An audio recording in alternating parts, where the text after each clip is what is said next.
नमस्कार। इस big breaking में आप सभी का स्वागत करता हूं, इस्तकबाल करता हूं। दोस्तों, बहुत बड़ा दिन आज वक्फ संशोधन अधिनियम 2025 पर फैसला आ सकता है। कल आपको पता है कि क्या कुछ हुआ। लगभग 70 मिनट तक बहस चली। 2 बजे से यह बहस इसकी शुरुआत होती है। सुप्रीम कोर्ट में 3 जजों की बेंच बैठती है, जिसमें सीजेआई यानी चीफ जस्टिस ऑफ इंडिया खुद होते हैं और इनके साथ साथ होते हैं 2 और जज, जस्टिस संजय कुमार और जस्टिस केवी नरसिम्हम। और इन दोनों नहीं बल्कि तीनों ने मिलकर कल जबरदस्त बहस की। तीनों ने मिलकर बहुत सारे सवाल किए, बहुत सारे सवालों का जवाब ढूंढने की कोशिश हुई। 70 से ज्यादा याचिकाएं लगी हुई हैं और कल सुबह 11 बजे तक जितनी भी याचिकाएं लगी उन सब पर सुनवाई हुई। और इसके बाद क्या कुछ हुआ, इसके बाद तुषार मेहता आते हैं जो सॉलिसिटर जनरल ऑफ इंडिया हैं सरकारी पक्ष रखने के लिए, और वो वहां पर कई जगह फंसते हुए नजर आए। तुषार मेहता कई सवालों का जवाब देते हुए नजर नहीं आए, फंसते हुए नजर आए। लेकिन फाइनली जब तीनों जजों ने फैसला लिया तो फैसला यह था कि हम अंतरिम फैसला देना चाहते हैं। और उसमें 3 पॉइंट इन्होंने पहले वक्फ बाय यूजर, और उसमें यह भी कहा गया था कि अगर कोई मस्जिद जो है वो 13वीं 14वीं 15वीं 16वीं शताब्दी में बनाई गई है तो उसकी जमीन यानी डीड की सेल डीड है या ऐसा कोई भी रजिस्ट्रेशन का कागज अगर नहीं है तो फिर क्या होगा, और क्या उसे वक्फ नहीं माना जाएगा। तो वक्फ बाय यूजर का मतलब यह होता है कि जो प्रॉपर्टी ऑलरेडी यूज में है उसका कोई कागज नहीं है, लेकिन वर्षों से 100 साल 200 साल 300 साल से यूज में है तो उसको वक्फ मान लिया जाता है, और यही होता रहा है। और इसी को लेकर यहां सुप्रीम कोर्ट ने भी मोदी सरकार पे बहुत सारे सवाल दागे। उसके बाद कलेक्टर का मामला भी था कि कलेक्टर ही सब कुछ होगा, तो यहां पर भी सुप्रीम कोर्ट ने जो अपना 3 फैसले में एक दूसरे नंबर का फैसला यह भी रखा था कि कलेक्टर अपनी जांच करे, लेकिन यह तब तक जब तक कि इसमें जो मामला चल रहा है इस पर कोई फैसला ना आ जाए। यह एक बहुत गंभीर मामला था। तीसरा इसमें था कि वक्फ बोर्ड में जो वक्फ बोर्ड या वक्फ काउंसिल यानी परिषद, इन दोनों में सभी सदस्य मुस्लिम ही होने चाहिए, सभी सदस्य मुस्लिम होने चाहिए। जबकि यहां पर है कि 22 सदस्य होंगे बोर्ड में, 22 में से 8 सदस्य मुस्लिम होंगे, बाकी सदस्य अपने हिसाब से सरकार ने वहां उसका गठन कर दिया था। और सरकार का यह भी कहना था कि हमने इसमें 2 महिलाओं को रखा है, दोनों महिलाएं मुस्लिम होंगी, लेकिन सरकार ने यह नहीं बताया कि मुस्लिम 2 महिलाएं तो होंगी लेकिन बाकी लोग कौन होंगे। और यहां सवाल यह भी पूछा गया कोर्ट की तरफ से कि क्या हिंदू कोई अगर न्यास है उसमें ऐसा ही होता है, उसमें क्या सारे हिंदू होते हैं या उसमें दूसरे जाति के लोग भी, दूसरे धर्म के लोग भी होते हैं उनके बोर्ड में, उनके काउंसिल में। तो ऐसा नहीं है, ऐसे ही सिख में भी है।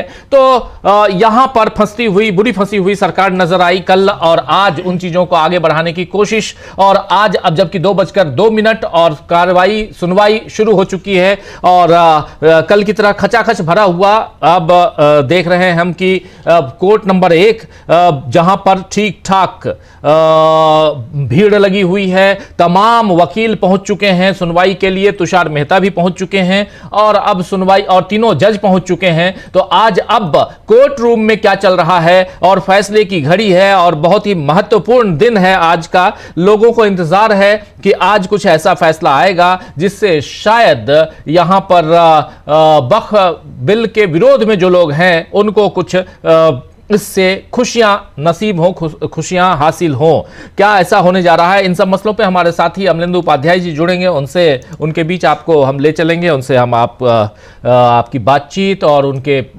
तमाम जो गतिविधियां हैं जो चल रही हैं उससे रूबरू करवाऊंगा। लेकिन हियरिंग स्टार्ट हो चुकी है, तुषार मेहता अपनी बात रख रहे हैं यहां पे।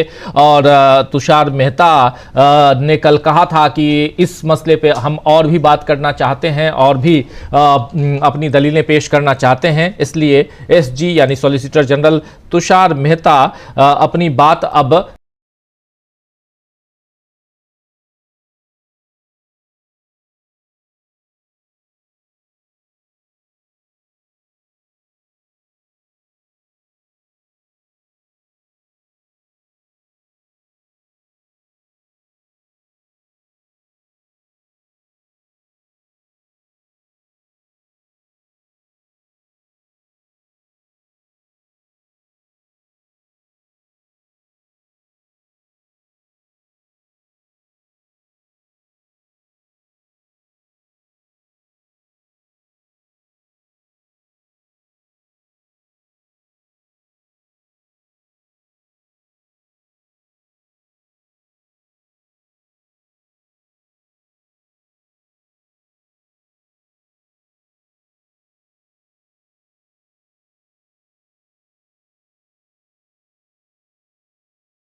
ठेस ना पहुंचे, इसलिए हम ये इंटरिम फैसला दे रहे हैं, ये सीजीआई ने कहा है राजीव जी। जी बिल्कुल बिल्कुल, आप सही कह रहे हैं, सीजीआई ने कहा है और बहुत महत्वपूर्ण है। जरा मैं अपने टेक्निकल टीम को कहूंगा कि लाइव में थोड़ा हमारे साथी कह रहे हैं आवाज नहीं आ रही है और वीडियो भी स्टिल पड़ा हुआ है, जरा उसको देखें हमारे साथी, तत्काल देखें हमारे तमाम। बहुत सारे साथी ये चाहते हैं कि कोर्ट रूम में जो कुछ हो रहा है वो हम सब कुछ एज इट इज उन लोगों तक पहुंचाएं और थोड़ा मैं अपनी टेक्निकल टीम को कहूंगा कि ध्यानपूर्वक जरा इस काम में लगें और बहुत महत्वपूर्ण बहुत सारी चीजें हम कोर्ट रूम से सीधा आप तक पहुंचाने बताने की कोशिश कर रहे हैं और जल्दी ही ये सारी चीजें आप तक हम पहुंचाएंगे।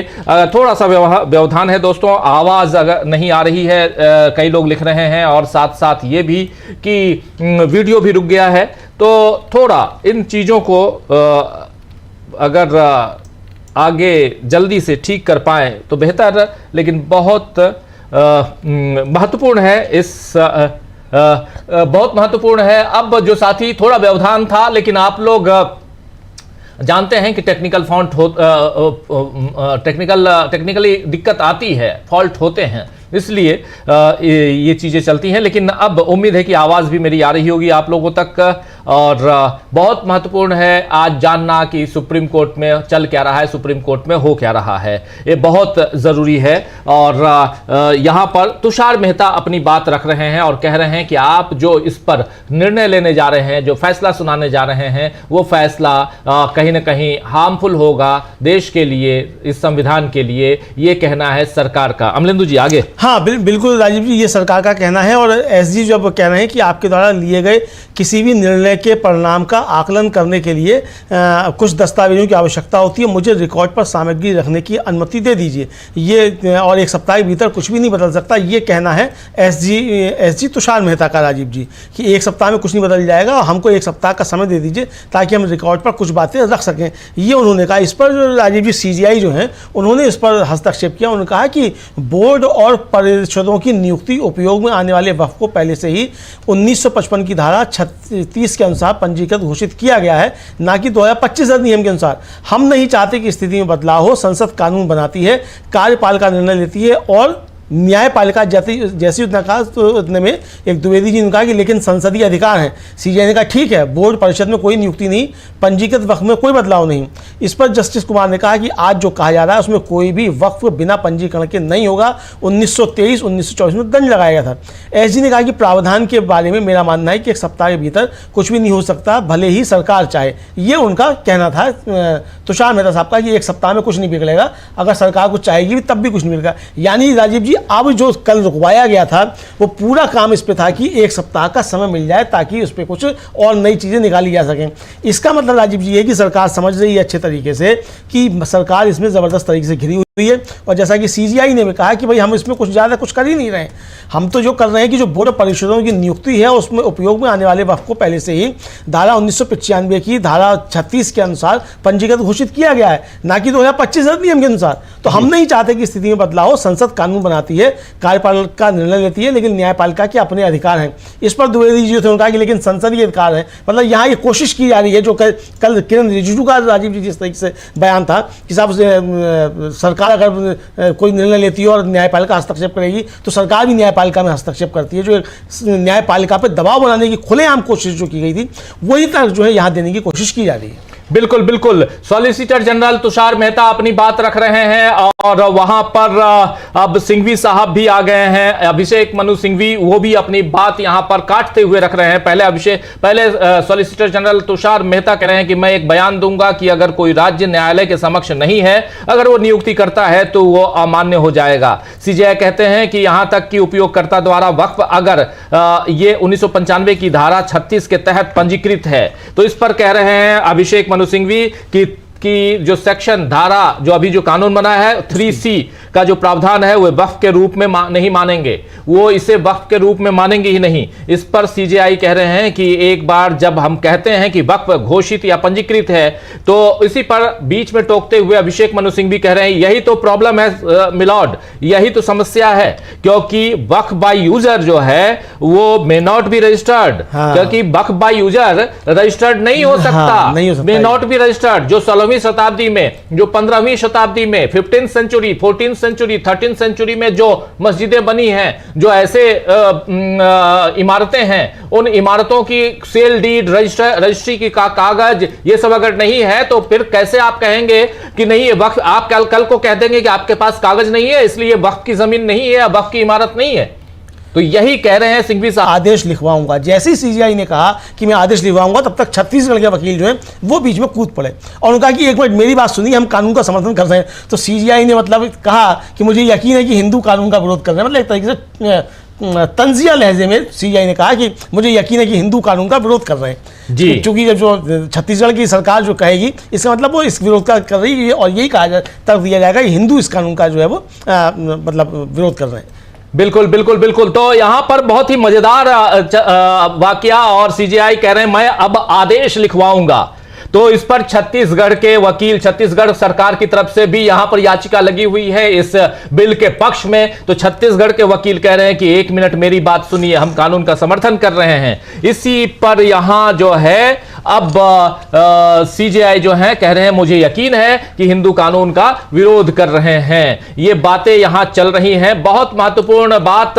और अब इस पर आगे क्या कुछ होता है ये भी देखना होगा। अमलेंदु जी, आगे क्या सुनवाई चल रही है? क्या फैसला लिखवाया जा रहा है? नहीं, अभी फैसला नहीं लिखवाया जा रहा है, लेकिन अंतरिम आदेश पर जो है वो सुनवाई के दौरान एसजी ने कहा कि जो यूनियन गवर्नमेंट है वो 7 दिनों के भीतर अपना जवाब देना चाहेगी। और उन्होंने आगे कहा कि वे अदालत को आश्वस्त करते हैं कि धारा 9 और 14 के तहत परिषद और बोर्ड में कोई नियुक्ति नहीं की जाएगी। सुनवाई की अगली तारीख तक वक्फ, जिसमें पहले से ही पंजीकृत या अधिसूचना के माध्यम से घोषित उपयोगकर्ता द्वारा वक्फ शामिल है, को ना तो डिनोटिफाई किया जाएगा और ना ही कलेक्टर को बदला जाएगा। हम बयान को रिकॉर्ड पर लेते हैं।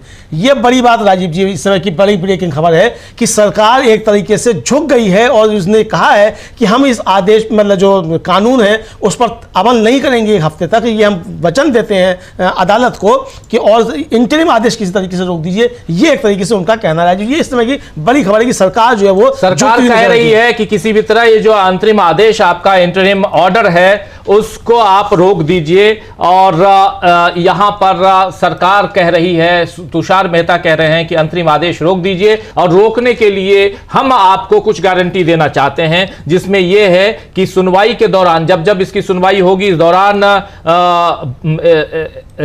7 दिनों के भीतर जवाब देना चाहेगा। एसजी ने कहा है कि जो देश है, राज्य है, वो 7 दिनों के भीतर, भारत सरकार 7 दिनों के भीतर जवाब देना चाहेगी। और उन्होंने आगे ये कहा है कि वो अदालत को आश्वस्त करते हैं कि धारा 9 और धारा 14 के तहत बोर्ड या काउंसिल को में कोई भी नियुक्ति नहीं की जाएगी। जो नियुक्ति का था ये अंतरिम आदेश, जिसमें धारा 9 और धारा 14 के तहत कोई भी नियुक्ति नहीं की जाएगी। सुनवाई की अगली तारीख तक वक्फ, जिसमें पहले से पंजीकृत या अधिसूचना के माध्यम से घोषित उपयोगकर्ता द्वारा वक्फ शामिल है, को न तो डिनोटिफाई किया जाएगा और न ही कलेक्टर को बदला जाएगा। हम बयान को रिकॉर्ड पर लेते हैं। ये अब ऑर्डर, ये जो है अंतरिम आदेश को सॉलिसिटर जनरल के हवाले से लिखते हुए ये सीजेआई कह रहे हैं।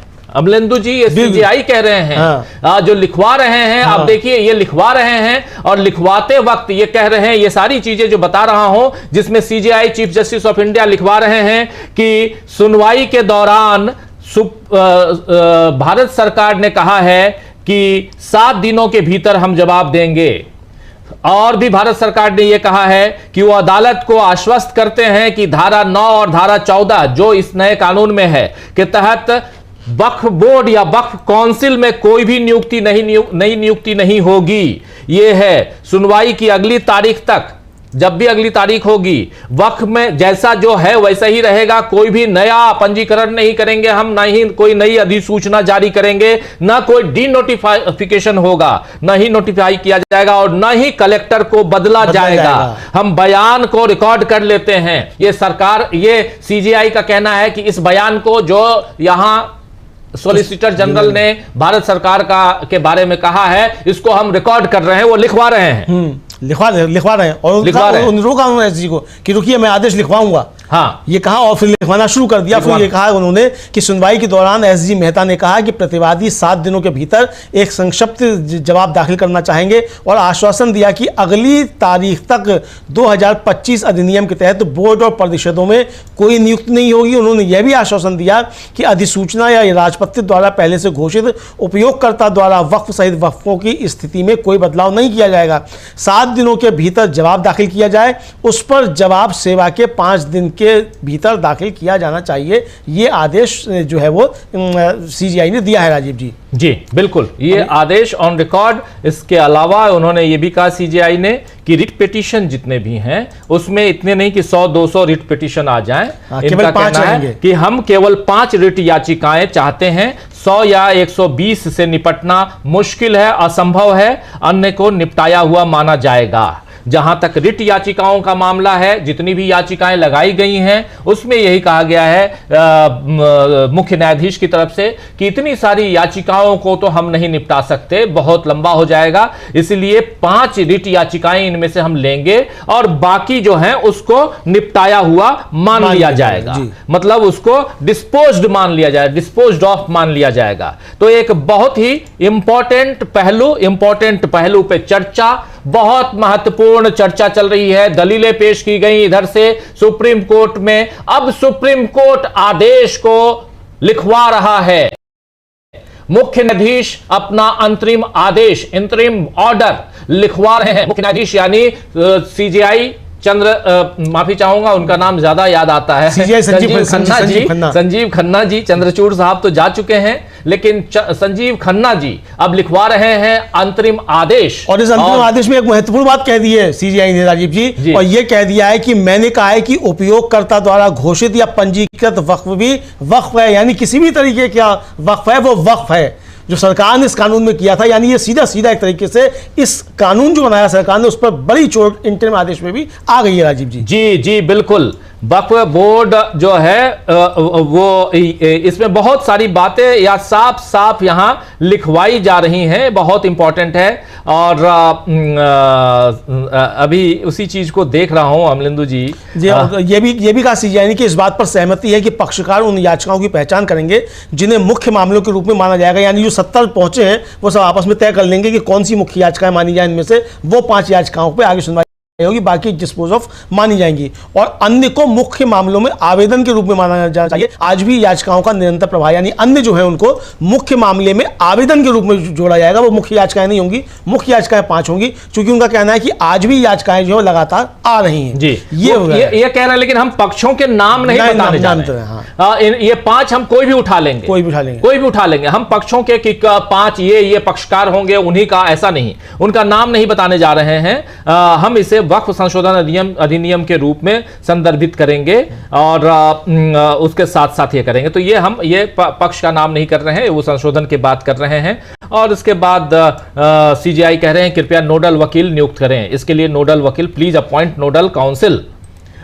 उसके बाद सिब्बल साहब आ गए हैं। सिब्बल साहब कह रहे हैं माय लॉर्ड, घोषित या पंजीकृत कह सकते हैं जिसमें उपयोगकर्ता द्वारा वक्फ शामिल है। माय लॉर्ड में से डिक्लेयर्ड और registered including Waqf by user.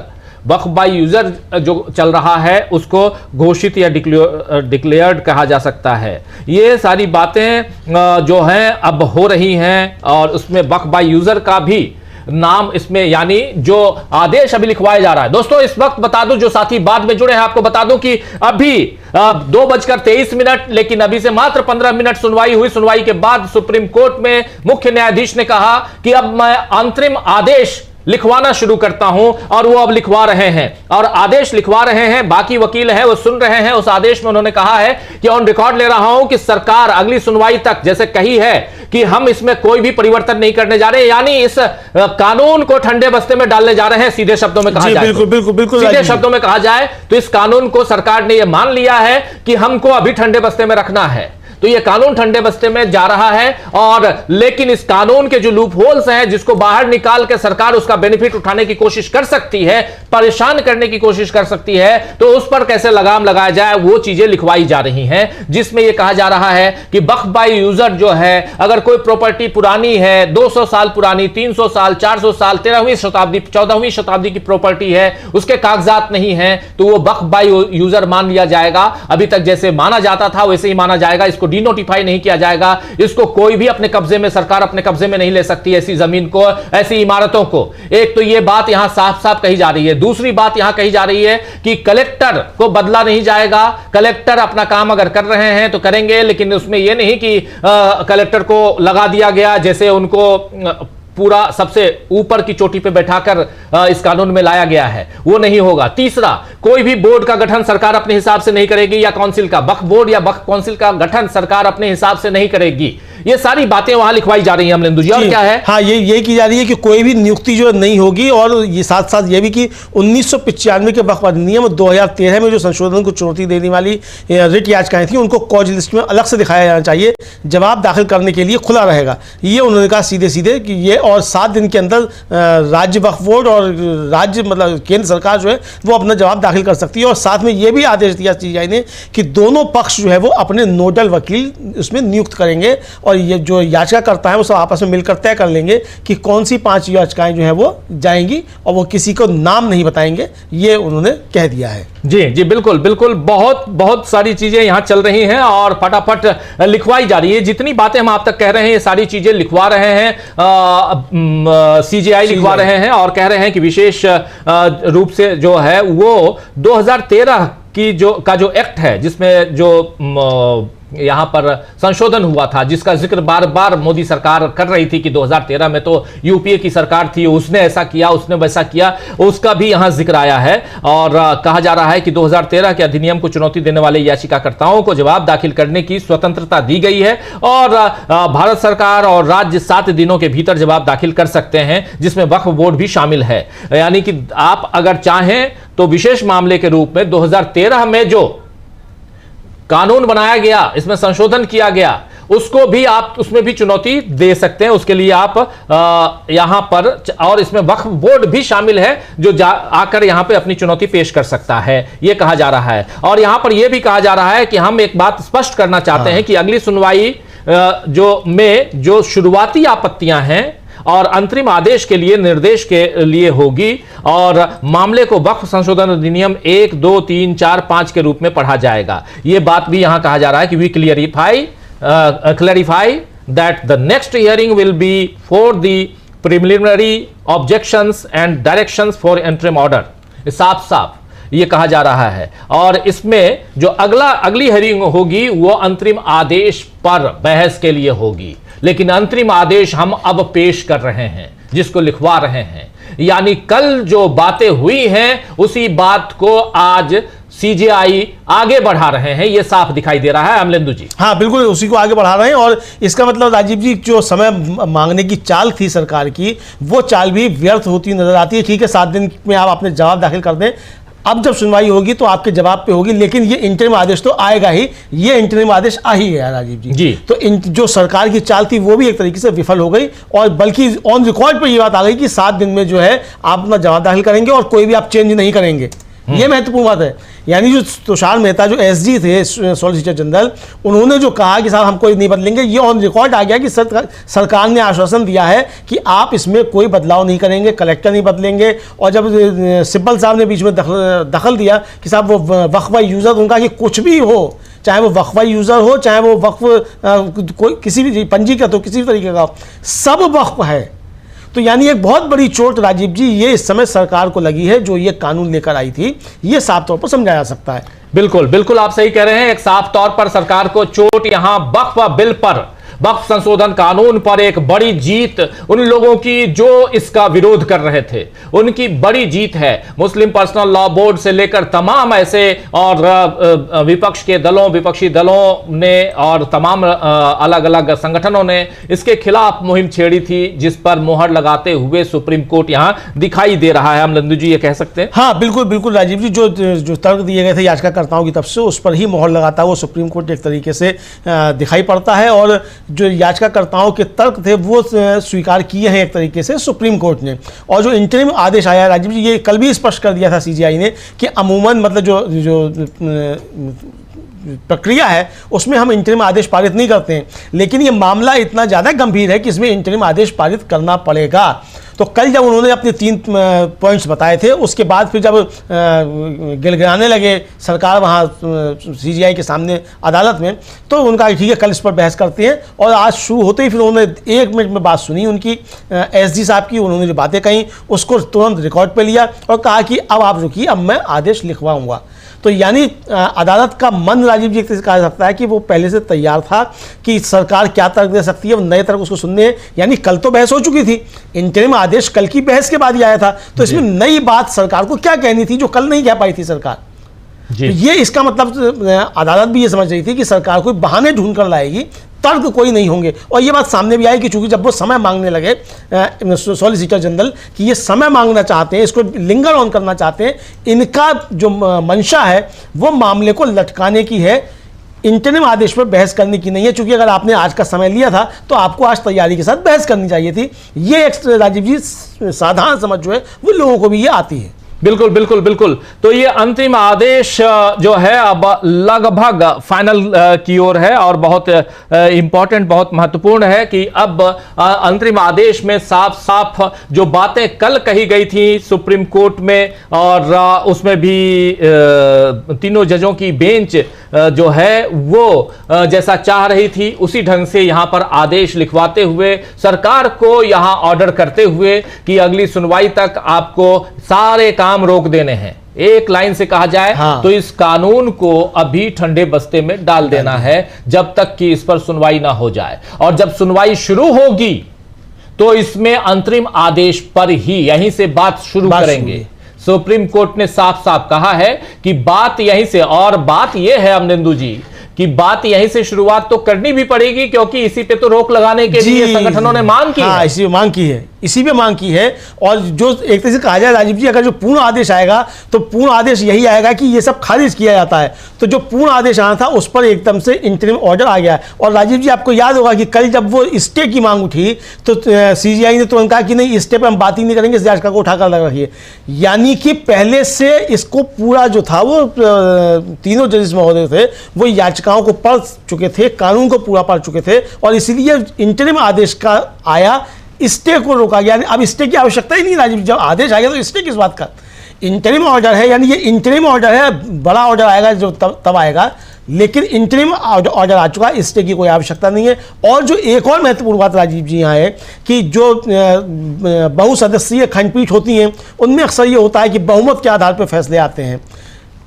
3 जजों की पीठ है तो एक उसमें डिसीजन नोट होता है, 2 के आ जाते हैं, 7 की होती है तो 5 एक बात बोलते हैं, 2 कुछ बोलते हैं, या 6 बोलते हैं, 1 कुछ बोलते हैं। यहाँ तीनों जजेस जो है राजीव जी वो एक ही मत के नजर आ रहे हैं, यानी कि बहुमत का जो है, बहुमत की यहाँ बात नहीं है, सर्वसम्मति से पीठ ने यह फैसला दिया है, इंटरिम आदेश दिया है। बिल्कुल सर्वसम्मति से यह फैसला सुना दिया गया है, मतलब लिखवाया गया है। और वो लिखवाने में यहाँ पर साफ साफ ये इन शब्दों में समझिए कि साफ साफ यहां कह दिया गया है कि ये जो 3 आदेश हम कर रहे हैं, जिसमें वक्फ बाय यूजर की बात हम कर रहे हैं, यानी प्रॉपर्टी के साथ कोई डिनोटिफिकेशन का मामला नहीं आएगा।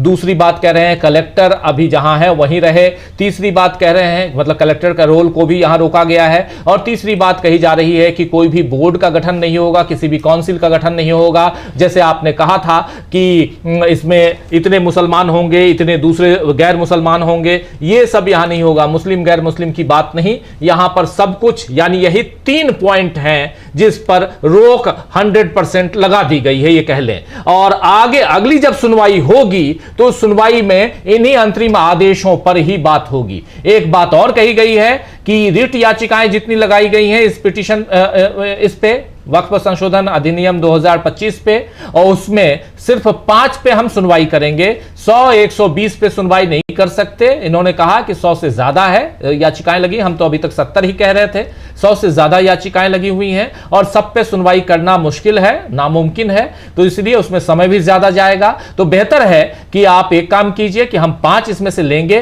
कौन 5 होगा हम इसका नाम भी नहीं बताने जा रहे हैं, लेकिन बाकी को निपटाया हुआ समझ लीजिए, डिस्पोज्ड ऑफ मान लिया जाएगा, यानी उसको भी, उसका निपटारा भी हो गया है। यानी बात यहां पर सुप्रीम कोर्ट एक तरह से कहिए तो अब स्वतः संज्ञान लेता हुआ नजर आता है अमलेंदु जी। सुप्रीम कोर्ट यहां इस मामले को देख रहा है कि इसकी गंभीरता कितनी है। इस मामले की हिंसा की बात भी मुर्शिदाबाद और बाकी जगहों पे जो हिंसा हुई है उसका जिक्र भी कल आया था। सुप्रीम कोर्ट ने कहा था नाम न लेते हुए कि इस मसले पर हिंसा हो रही है, नहीं होनी चाहिए, उकसाने की राजनीति हो रही है, वो भी नहीं होनी चाहिए। ये सारी बातें कल सुप्रीम कोर्ट ने कही है। तो एक तरह से यहां पर पिक्चर क्लियर है और साफ साफ कि जो वक्फ बाय यूजर जो है वो कपिल सिब्बल भी उठे और उन्होंने कहा कि इसको वक्फ बाय यूजर के हिसाब से संपत्ति घोषित की जाए। और सुप्रीम कोर्ट तो पहले से कह रहा है कि 14वीं 15वीं 16वीं शताब्दी के जो इमारतें हैं उसको क्या कहेंगे आप, उसके कागजात कहां से लेके आएंगे। कोई कल को आप बोलेंगे ताजमहल का कागज लेके आओ तो कहां से लेके आएंगे, कल को बोलेंगे कुतुब मीनार का कागज लेके आओ तो कहां से लेके आएंगे। कुतुबुद्दीन ऐबक ने उसकी नींव रखी और इल्तुतमिश ने उसको बनवाया, तो आप इल्तुतमिश के खानदान के यहां जाके उसके संदूक और पेटियों को खोलेंगे तो नहीं कि किसी के यहां किसी के पास कागज है। तो बात यही है, सिंपल सी बात है। अब ठीक है ये आर्कियोलॉजिकल सर्वे ऑफ इंडिया की प्रॉपर्टी आज की तारीख में, लेकिन मैं एक सिंपल उदाहरण दे रहा हूं। आप ये मत सोचिए कि वहां मैं कागज की बात कर रहा हूं, एक उदाहरण दे रहा हूं कि ऐसी बहुत सारी इमारतें हैं जिसका जो वक्फ बाय यूजर जो ऑलरेडी उपयोगकर्ता उसका मालिक बन चुका है, वक्फ उसका मालिक है। अगर वक्फ बोर्ड मालिक है तो आप उसको डी नोटिफाई करने की कोशिश करेंगे, आप कहेंगे नहीं जी आप कागज नहीं दिखा रहे हैं, आपके पास रजिस्ट्री का कागज नहीं है, तो ये अब सरकार अपने अधिकार क्षेत्र में लेती है, आधिपत्य में लेती है, ये नहीं हो सकता। तो यहां पर सेक्शन, इस कानून का सेक्शन 9 और सेक्शन 14 इसको भी नोटिफाई किया है सुप्रीम कोर्ट ने, और साफ साफ सुप्रीम कोर्ट ने कहा कि इस कानून में जो लूप होल्स हैं, इस कानून में जो छेद हैं, उसको भी हम भरने की कोशिश करेंगे और इन सब पे हम चर्चा करेंगे, बात करेंगे। अमलेंदु जी यही सब है जी, बिल्कुल यही है। और एक साथ साथ एक बात और कह दी सीजीआई ने कि जब तक मामला अदालत में लंबित है तो हमें यह सुनिश्चित करना होगा कि वर्तमान स्थिति में कोई व्यवधान नहीं आए, यानी सरकार इसमें कोई भी अपनी तरफ से कदम नहीं उठाएगी, ये सुनिश्चित करना होगा। और अगली तारीख भी आ गई है राजीव जी, 5 मई को 2 बजे फिर इस पर बहस होगी। तो 5 मई को 2 बजे फिर से इस पर बहस होगी। अगली तारीख भी सीजेआई ने दे दिया है सुप्रीम कोर्ट की तरफ से इस मसले पर। अगली सुनवाई 5 मई 2025। 5 मई, आज है 17 मई, 5 मई, आज 17 अप्रैल है, माफी चाहूंगा 17 अप्रैल है और 5 मई आप याद कीजिए कि 5 मई को शायद उसके बाद 10 मई को रिटायरमेंट है, लेकिन उसके बाद कुछ आदेश अगर देना हो, कुछ और करना हो तो ये सारी चीजें चलेंगी। लेकिन 5 मई को अगली तारीख, और इस बीच इस कानून को लागू करने की कोशिश मत करना, ये साफ साफ यहां पे इनडायरेक्ट रूप से ही इनडायरेक्ट कह दिया, मतलब आपको यथास्थिति बनाए रखनी होगी। जो इंटरिम ऑर्डर है वो ऑर्डर है, और जब तक ये बहस चल रही, सिर्फ ये नहीं राजीव की इंटरिम ऑर्डर आदेश आ जाएगा अगली 5 मई आ जाएगी, जब तक ये मामला न्यायालय में लंबित है, जब तक यानी फाइनल ऑर्डर नहीं आ जाता तब तक आपको यथास्थिति बनाकर रखनी होगी। तो राजीव जी एक तरीके से इसको स्टे भी आप बोल सकते हैं कि इस पे सरकार के हाथ पर बांध दिए सुप्रीम कोर्ट ने कि जब तक ये मामला अदालत में विचाराधीन है, इंटरिम आदेश तो है ही, इसके बावजूद आप किसी भी तरीके का कोई परिवर्तन नहीं कर सकते हैं। ये सरकार के हाथ पैर जो है वो सुप्रीम कोर्ट ने आज बांध दिए स्पष्ट तौर पे। बिल्कुल बिल्कुल बिल्कुल, बहुत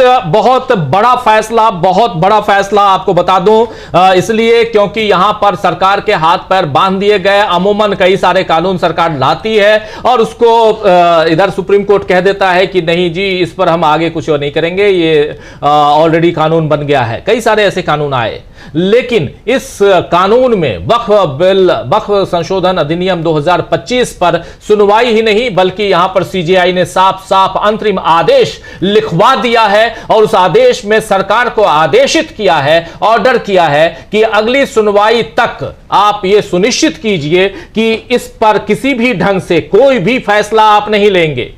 एक तो ये दूसरी बात कि 5 मई को दोपहर आफ्टर लंच 2 o'clock 2 बजे फिर इस पर सुनवाई सुप्रीम कोर्ट करेगी। तब तक यही सीजेआई रहेंगे, उन्हीं की बेंच में ये सुनवाई होगी और सुनवाई जो है वो अंतरिम आदेश पर होगी, इंटरिम ऑर्डर पे सुनवाई होगी। यह सबसे बड़ी चीज है, यहां पर और इधर उधर भटकने की जरूरत नहीं, साफ साफ कहना है। तीसरी बात महत्वपूर्ण कि सिर्फ 5 रिट याचिकाओं को सुप्रीम कोर्ट अपने कब्जे में लेगा, बाकी को डिस्पोज्ड ऑफ कह दिया है कि बाकी, और वो 5 कौन होंगे यह भी नाम नहीं बताया गया है अभी तक, वो कोई भी, क्योंकि जो इसके खिलाफ हैं लगभग एक ही तरह के हैं और सब यही चाहते हैं कि इस कानून पर जो शिकंजा कानून के जरिए मुस्लिम ऑर्गेनाइजेशंस पर शिकंजा कसने की कोशिश हुई है, उसको थोड़ा सा उस पर लगाम लगे और ऐसे गैर कानूनी इरादों से काम न करे सरकार। ये सारी बातें यहां पर दिखाई दे रही हैं। तो एक तरफ ये सारी चीजें आप देख रहे हैं और इन चीजों के जरिए कहीं ना कहीं सुप्रीम कोर्ट अपनी बात अपने ढंग से करने की कोशिश, और दूसरी तरफ बहुत ही महत्वपूर्ण है कि वक्फ बाय यूजर का नाम लेते हुए एक बार नहीं कई बार सुप्रीम कोर्ट वक्फ बाय यूजर की बात करता हुआ नजर आया है। लेकिन एक अमलेंदु जी महत्वपूर्ण बात यहां पे यह है कि कल जो अंतरिम आदेश सुप्रीम कोर्ट ने बताया था, वही अंतरिम आदेश को यहां सुप्रीम कोर्ट आगे बढ़ाया है आज। हाँ बिल्कुल वही आगे बढ़ाया, उसमें कोई भी और तुषार मेहता यहां कुछ नहीं कर पाए, बल्कि उल्टा सरकार को और फंसा बैठे कि आप 7 दिन में अपना जो है जवाब इस पर दाखिल करेंगे और आप इसमें कोई परिवर्तन नहीं करेंगे, खुद कह बैठे।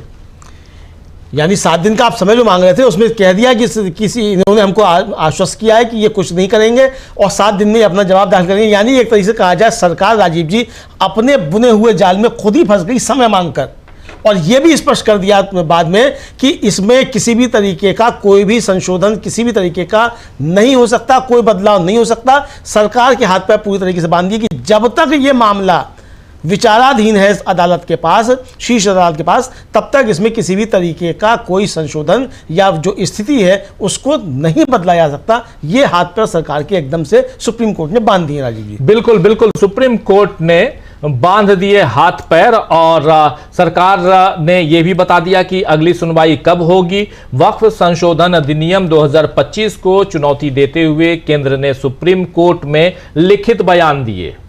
क्या बयान दिए? निम्नलिखित बयान कि केंद्रीय वक्फ परिषदों और राज्य वक्फ बोर्डों में गैर मुस्लिम की नियुक्ति नहीं की जाएगी।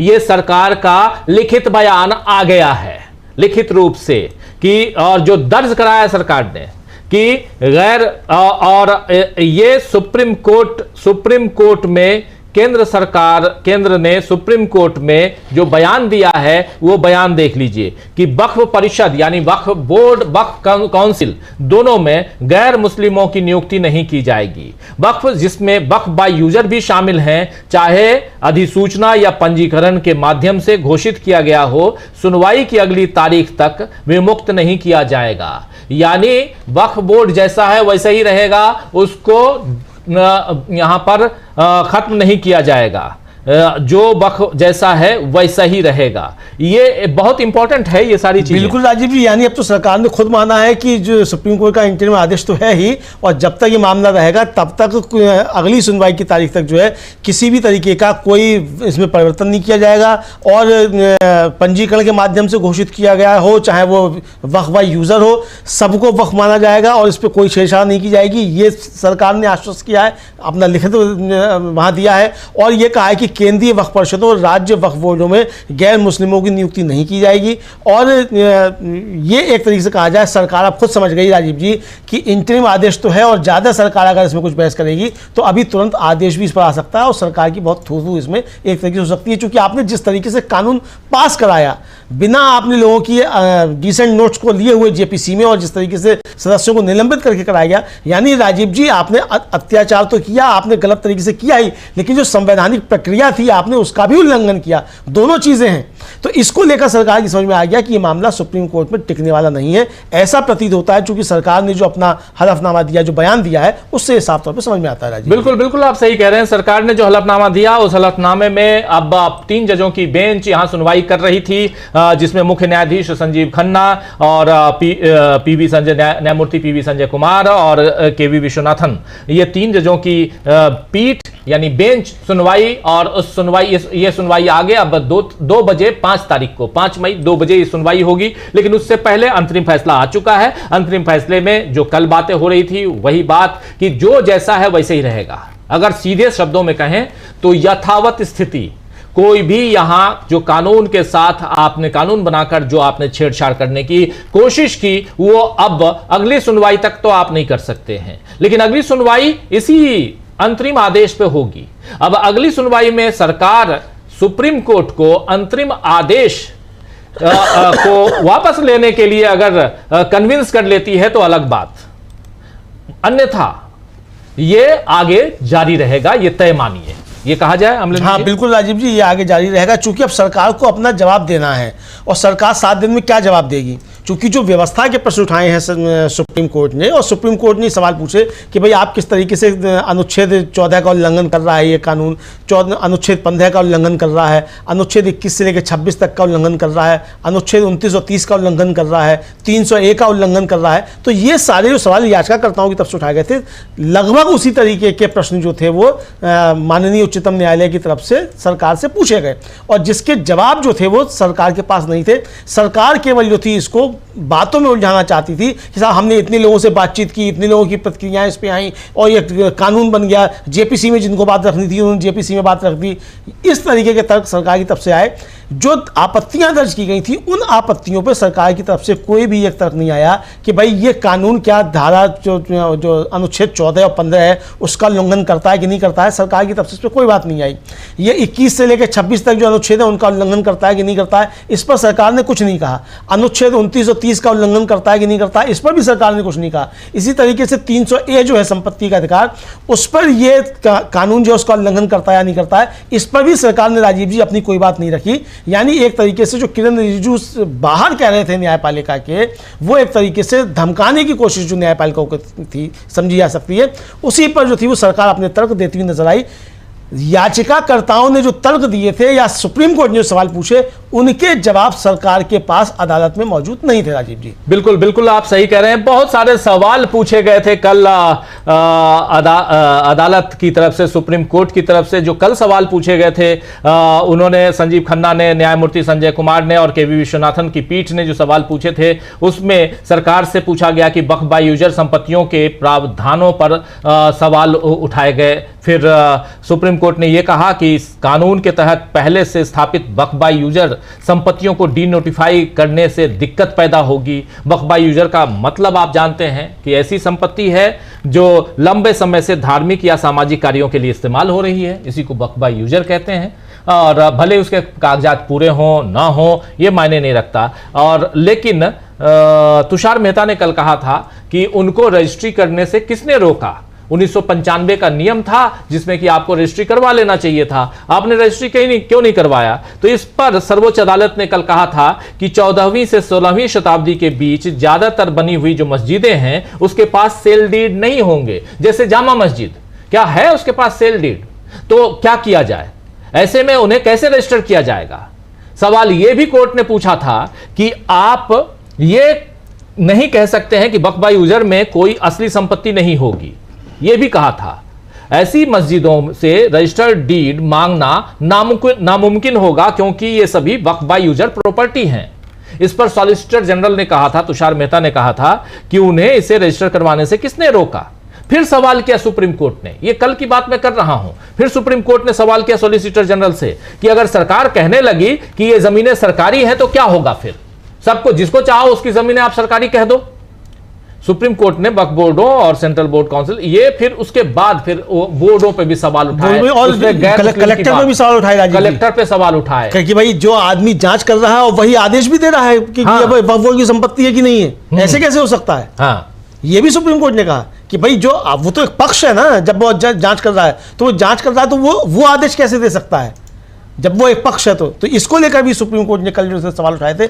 यानी राजीव जी, जो याचिकाकर्ताओं ने जो तर्क दिए थे वो बहुत विस्तृत और एक तरह से कहा जाए सुलझे हुए तर्क थे, जो सुप्रीम कोर्ट को समझ में आ गए कि याचिकाकर्ताओं ने जो तर्क दिए हैं वो विधि सम्मत हैं और कानून सम्मत हैं, और इन तर्कों पे ये कानून कहीं टिकता नहीं है। ये बात समझी जा सकती है राजीव। बिल्कुल बिल्कुल बिल्कुल सही आप कह रहे हैं कि विधि सम्मत, कानून सम्मत सारे तर्क दिए गए। अब इस मसले पे अगली सुनवाई जो है वो होगी 5 मई को 2 बजे दिन में। लेकिन उससे पहले एक बड़ी जीत कह सकते हैं उन लोगों की जो इसे रुकवाना चाहते थे, अभी कम से कम स्टे चाहते थे। वो स्टे यहां पर अंतरिम आदेश के रूप में ही, लेकिन स्टे मिला हुआ ये साफ दिखाई दे रहा है। मुख्य न्यायाधीश इस पर काफी तैयारी करके आए हुए नजर आते हैं, क्योंकि उन्होंने इस मसले पर बहुत सारे सवाल, ऐसे ऐसे सवाल दागे जिन सवालों से सरकार दो चार शायद नहीं हुई होगी। और जो वक्फ अमेंडमेंट एक्ट 2025 है उसके जो अलग अलग सेक्शन हैं, उसमें सेक्शन 3 का जिक्र करते हुए कपिल सिब्बल ने अपनी बात की शुरुआत की थी। उसके बाद सेक्शन 9 पे आए थे, सेक्शन 14 पे आए थे, और इन सब पे पूरी बातचीत हुई थी। लेकिन अब 3 अलग अलग बिंदुओं में, 3 अलग अलग पॉइंट्स में आदेश, ऑलरेडी अंतरिम आदेश दे दिया गया है। और कोर्ट अब उठ चुकी है, बेंच उठ चुकी है कोर्ट में, और पहले नंबर के कोर्ट में। और वहां पर अब आदेश ऑलरेडी टाइप भी, क्योंकि मौखिक टाइप उन्होंने करवा दिया, स्टेनोग्राफर वहीं पर टाइप करता है, आप जानते हैं। ऑर्डर की कॉपी थोड़ी देर में सबको मिल जाएगी, लेकिन बहुत महत्वपूर्ण ऑर्डर है। आप ये जानिए कि एक तरह से इस एक्ट पर अभी तत्काल प्रभाव से इस पर रोक लगाया गया है। ये इसको सीधे शब्दों में कहें, क्योंकि इसमें जो अंतरिम आदेश है उस आदेश में साफ साफ उन तीनों पॉइंट्स को रखा गया है जिस पर लगातार आपत्तियां हो रही थी अमलेंदु जी। हाँ बिल्कुल राजीव जी, जिन पर आपत्तियां हो रही थी वो सारे पॉइंट्स उसमें इस तरीके, यानी जो कानून बनाया गया था राजीव जी, उसमें जो प्रावधान किए गए थे कि किस तरीके से संपत्तियों पर कब्जा किया जा सके और जिसको चाहो आप उसको सरकारी संपत्ति घोषित कर दें, वो सारे प्रावधान जो है, मतलब जो छीनने वाले थे, उन सब पर जो है रोक लगा दी सुप्रीम कोर्ट ने अपने इंटरिम आदेश में। अब इस जिन हिस्सों पर रोक लगी है, आप बिना उसके इस कानून को बेकार हो जाएगा आपके लिए कानून। और राजीव जी, इसके साथ साथ ये भी कह दिया सुप्रीम कोर्ट ने कि जब तक ये मामला लंबित है सुप्रीम कोर्ट में, सरकार इसमें किसी भी तरीके की कोई छेड़छाड़ नहीं कर सकती है। ये भी साफ तौर पर कह दिया गया है। तो इसका मतलब राजीव जी एक तरीके से समझा जाए कि सरकार के हाथ जबरदस्त तरीके से सुप्रीम कोर्ट ने बांध दिए हैं। अच्छे तरीके से समझ लिया। कल भी सरकार की पक्ष दलीलें दी गई। हरीश साल्वे जैसे बड़े वकील जो थे वो भी सरकार की तरफ से मौजूद थे। तुषार मेहता जो सॉलिसिटर जनरल है, उन्होंने कल पूरे दिन, मतलब 2 बजे से लेकर 3 लगभग 4:15 बजे तक बहस चली है, अपनी बातें रखी, विस्तृत तौर पर उन्होंने अपनी बातें रखी। सबसे ज़्यादा समय उनको ही मिला कल भी बात रखने के लिए। और जैसे ही इंटरिम आदेश की बात आई, तभी जो थे वो गिड़गिड़ाने लगे सरकार की, हमको थोड़ा समय दे दिया जाए, कल भी हमको सुन लिया जाए। उनका ठीक है, आपको कल भी सुन लेते हैं। तो आज भी सरकार की तरफ से राजीव जी कोई नई बात नहीं कही गई। आज भी यही कही गई कि 7 दिन का हमको समय दे दीजिए, हम अपना इसमें जो है दाखिल कर देंगे जवाब, और 7 दिन में कुछ बदल नहीं जाएगा, सरकार चाहे तब भी नहीं बदल जाएगा। मतलब ये समझ रहे थे सॉलिसिटर जनरल कि ये भी बात यहाँ आ सकती है कि 7 दिन में सरकार कुछ ना कुछ कर सकती है अगर इस पर स्टे नहीं लगता है। तो ये भी उन्होंने कहा कि 7 दिन में सरकार चाहेगी भी तब भी इसको लेकर कुछ नहीं कर सकती है। ये उन्होंने अपना तर्क वहाँ रखा, लेकिन अदालत इस पर तैयार नहीं हुई और अदालत ने कहा कि नहीं, सीजे ने साफ साफ कहा कि आपकी बात हो गई, अब मैं आदेश लिखवाऊंगा। और फिर उन्होंने ऑर्डर लिखवा रहे थे, और उन्होंने साफ साफ सरकार के मुंह से कही गई बातें इस ऑर्डर में लिखी हैं। और साफ साफ उन्होंने कहा है कि सरकार ने जो मुझे कहा है, जो गारंटी दी है, उसी को मैं लिखवा रहा हूं कि केंद्रीय वक्फ परिषदों और वक्फ बोर्डों में गैर मुस्लिमों की नियुक्ति नहीं की जाएगी। सरकार ने कहा कि हम नियुक्ति नहीं करेंगे, मैं लिखवा रहा हूं। आपने कहा है कि वक्फ बाय यूजर भी, जिसमें वक्फ और वक्फ बाय यूजर शामिल हैं, चाहे तो उसका पंजीकरण या अधिसूचना, ये जो किया करने की जो आपने बात कही है उसमें, वो आप नहीं करवाएंगे, अभी उसको नोटिफिकेशन में नहीं लेंगे। कलेक्टर जैसे हैं वैसे रहेंगे, तुम ही जांच करोगे, तुम ही फैसला सुनाओगे, ये नहीं होगा, अभी रुक जाइए। तो ये सारी चीजें कह रही हैं मूल रूप से देखा जाए अमलेंदु जी कि अब ये कानून धीरे धीरे ठंडे बस्ते की तरफ जाएगा। बिल्कुल बिल्कुल बिल्कुल। तो दोस्तों अब एक बड़ी सूचना के साथ इस कार्यक्रम को समाप्त करने की तरफ हम बढ़ेंगे, और बहुत महत्वपूर्ण कि आज सुप्रीम कोर्ट ने उन लोगों को थोड़ी सी, जो कानून के ऊपर थोड़ी सी उम्मीद की किरण जो दिखानी चाहिए वो दिखा दी है। और सुप्रीम कोर्ट से यह फैसला एक बहुत बड़ा अंतरिम आदेश ही सही, लेकिन बहुत बड़ा फैसला है, जिसमें साफ साफ 3 पॉइंट रखे गए हैं, जिसमें यह कि जो वक्फ की जमीनें वक्फ की प्रॉपर्टी जैसी थी वैसी ही रहेगी, उसमें कुछ भी नहीं किया जाएगा। दूसरी चीज, कलेक्टर जैसे हैं वैसे रहेंगे, कोई जांच और ये सब नहीं करेंगे। और तीसरी चीज जो है वो ये है कि बोर्ड जो है, यानी सुप्रीम कोर्ट में बोर्ड या काउंसिल जो वक्फ का है वो उसका गठन आप अभी नहीं करेंगे, और उसमें गैर मुस्लिम को आप नहीं लेंगे। इसी मसले पर असदुद्दीन ओवैसी ने अपनी प्रतिक्रिया दी है। आइए जरा असदुद्दीन ओवैसी की प्रतिक्रिया सुन लेते हैं। वो भी एक पक्षकार थे, उन्होंने भी रिट पिटीशन यहां दायर किया था। क्या कुछ उन्होंने कहा है इसके बाद सुन लीजिए जरा। हम पूरे उस बिल को उस एक्ट को अनकॉन्स्टिट्यूशनल मानते हैं, और ये आर्टिकल 25, आर्टिकल 26, 14 और 15 और 29 का ग्रेव वायलेशन है। ये हम पहले से ही बोल किया है, और आज फिर आपके सामने रिपीट कर रहा हूँ। No. See, let us be very careful. The Honorable Supreme Court, as rightly pointed out by my counsel, Mr. Nizam Pasha, the Supreme Court has said that the Central Waqf Council and the State Waqf Boards will not be constituted. Waqf by user cannot be deleted. Now, there are other provisions also which we as a party have come to the Honorable Supreme Court that calling it unconstitutional. Now, whenever it will be heard, our counsel, Mr. Nizam Pasha, on behalf of me, will be arguing it. As you know very well, that during the deliberations of the Joint Working Committee, I have given a Dyson report opposing all the amendments that were proposed by the government. And during the debate in the Parliament on the consideration or passing of that bill, I have opposed each and every amendment. I have called it unconstitutional. I still call this law as unconstitutional, as violating the fundamental rights of Article 14, 15, 25, 26 and 29. So our legal battle will continue to ensure that this act, against this act will continue. देखिए, सवाल देखिए, आपको पूरे उस कानून को समझने की जरूरत है। अब 5 साल का मुसलमान प्रैक्टिसिंग रहेगा, 5 साल प्रैक्टिसिंग मुसलमान का तो रहेगा। अब उसको कौन डिसाइड करेगा? अब कोई महिला है, उसको कौन डिसाइड करेगा? तो ऐसे कई उसमें जो अमेंडमेंट्स के जरिए लॉ बनाया गया है, हम उसके आज भी मुखालिफत कर रहे हैं और कल भी अपोज करते रहेंगे। और लीगली हम सुप्रीम कोर्ट में चैलेंज किए, हम उसको उन तमाम चीजों को violation of the fundamental rights मानते हैं। Thank you. तो सुन रहे थे आप, यहां पर असदुद्दीन ओवैसी ने अपनी पहली प्रतिक्रिया दे दी है, और ये लीगल लड़ाई अभी आगे जारी रहेगी। लेकिन खुश भी हैं कि चलो अभी कुछ तो हुआ, और ये एक बड़ी बहस को तो जन्म दे ही चुका है, वक्फ संशोधन अधिनियम जो लेकर आई सरकार। लेकिन दूसरी तरफ कहीं ना कहीं यहां पर यह भी है कि अब एक खुशी की लहर भी दौड़ रही है उन तमाम संगठनों में जो इस पर तत्काल प्रभाव से रोक चाहते थे। वो रोक यहां पे दिखाई, अब उसकी शुरुआत सुप्रीम कोर्ट ने कर दी है। अब इस पे अगली सुनवाई 5 तारीख को होनी है। कुछ और प्रतिक्रियाएं आ रही हैं, जरा उसको भी ले आइए। शायद महबूबा मुफ्ती ने भी कुछ इस पर अपनी प्रतिक्रिया दी है, और महबूबा मुफ्ती ने क्या कुछ, चलिए कोर्ट से बाहर निकलते हुए वकीलों ने क्या कुछ कहा है, आइए सुनिए जरा। स्टे नहीं किया है। जो भारत सरकार के सॉलिसिटर जनरल है, उन्होंने अपना स्टेटमेंट दिया है कि अगली तारीख तक न तो काउंसिल में न वक्फ बोर्ड में कोई अपॉइंटमेंट जो संशोधित कानून है उसके अनुसार किया जाएगा।